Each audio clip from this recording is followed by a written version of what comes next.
On the cusp of a new expansion announcement, it's time to go back and talk about the worst cards so far from Rise of Shadows.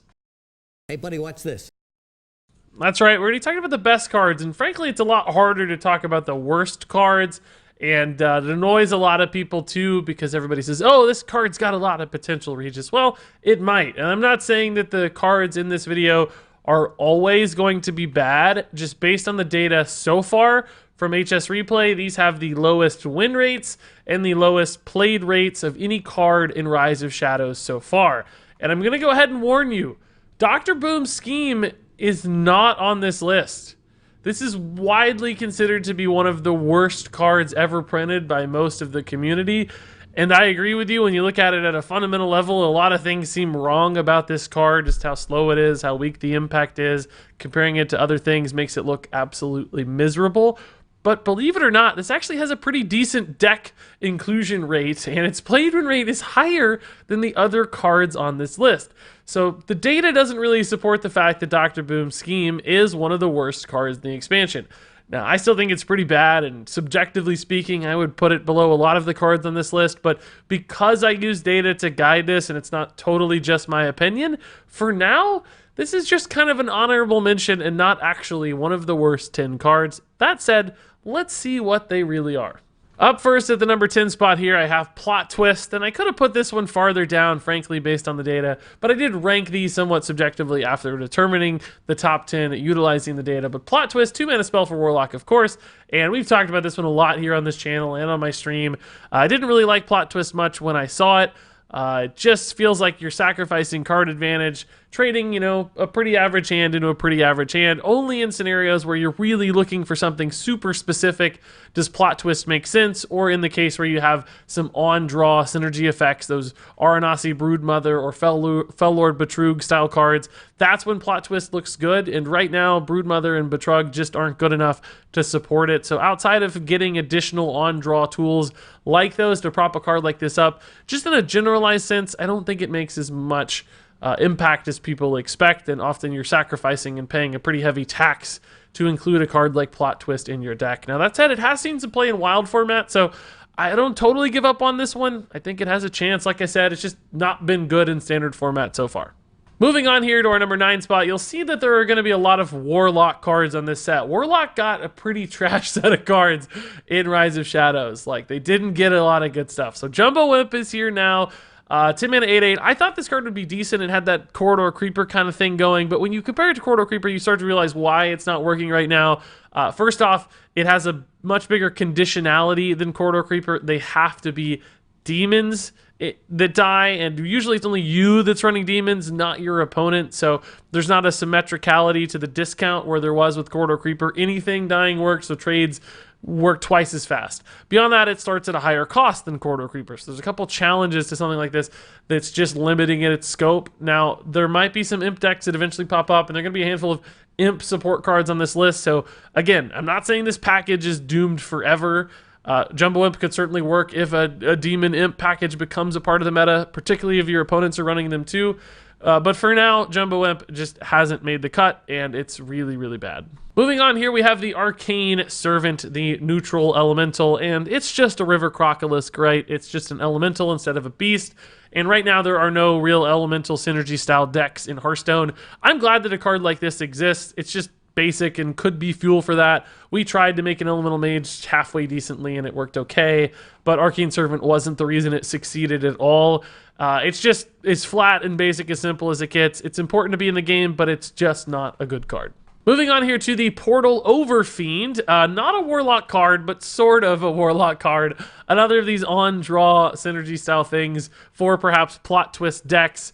But worse than its cousin, the other Portal-style card, because it comes in at 6 mana, which is just really slow for this kind of effect. By the time you're getting that late in the game, the 2/2s that you summon just aren't worth as much. They don't have nearly as much impact. They're good like on early trades, right? So unfortunately for both 4 mana and 6 mana, they come a little late. They're hard to get. They're inconsistent. They're worse than something like a Falderai Strider from back in the day where they were 4/4s. That was really nice. 2/2s just don't go as far. So what that means is here you've got an expensive card with limited utility that's hard to put into a deck, all of which limit its power level and make it a really bad card.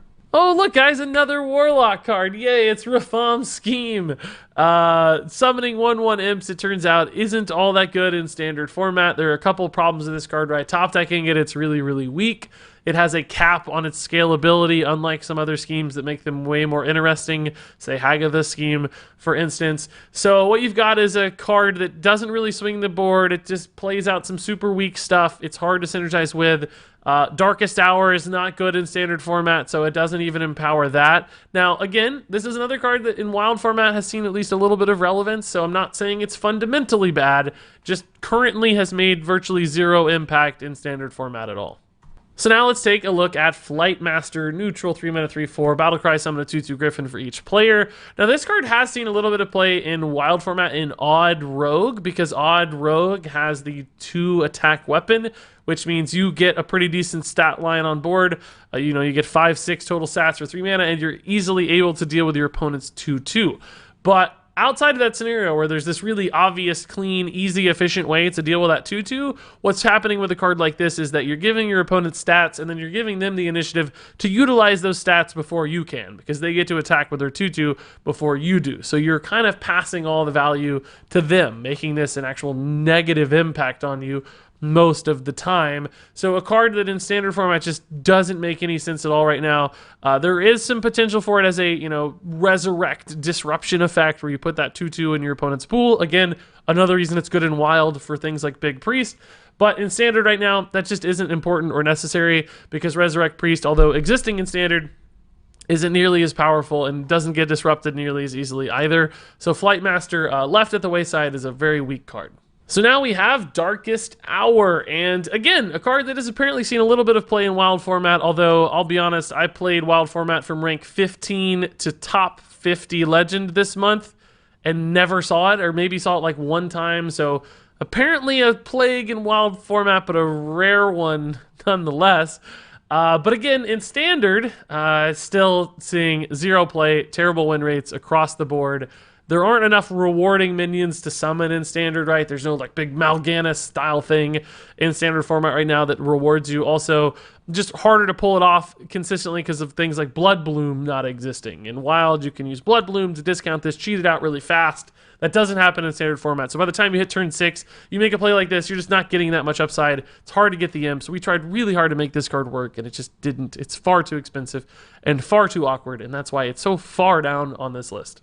So now, believe it or not, we're in the top 3 with Inferno, a 3 mana spell. Give your demons +1 attack, deal 1 damage to all enemy minions. So despite this being what I thought would be a cool little AoE swing sort of card, it turns out for Warlock, it just doesn't go nearly far enough. Warlock has historically had much better removal tools. I mean, compare this to something like Defile, for instance, like, wait, what?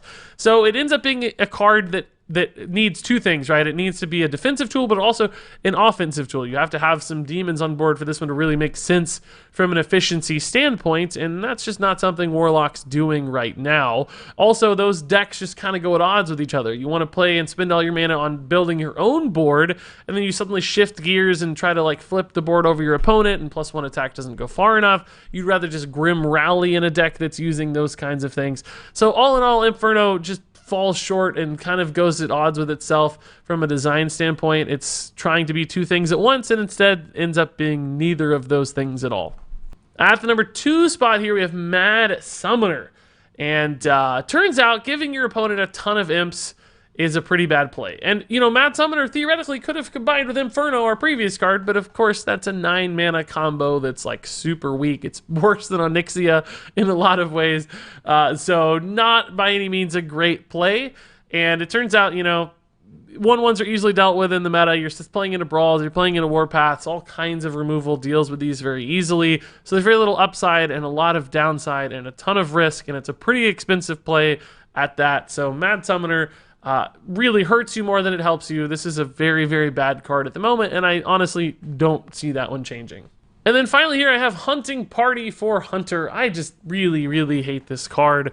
Copy all beasts in your hand for 5 mana. The problem with a card like this in Hunter, right, is it's such a slow, low tempo kind of play, and that's not what Hunter's about. They already sacrifice some tempo for resources with cards like Master's Call, but Master's Call does it in a really good way because even if you're on an empty hand, Master's Call still finds you things. Hunting Party is actually only good when you already have a hand that's at least halfway full of stuff.